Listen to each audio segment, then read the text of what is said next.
ақтансын, боламын күні ертең ақ мақтан үшін.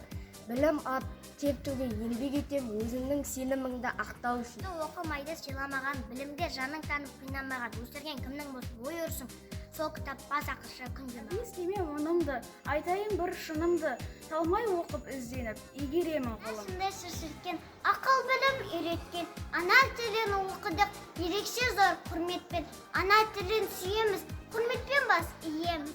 Балалар ойнайды да күледі, оқуды да ұмытпай білімге көңіл бөледі.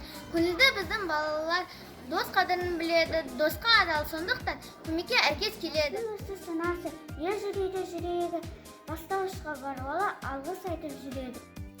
Құрметті 3-4 класс оқушылары, сіздерді 30 қараша мен 11 желтоқсан аралығындағы білімнің іргетасы бастауыш мектеп атты 10 күндікке атсалысуға шақырамыз.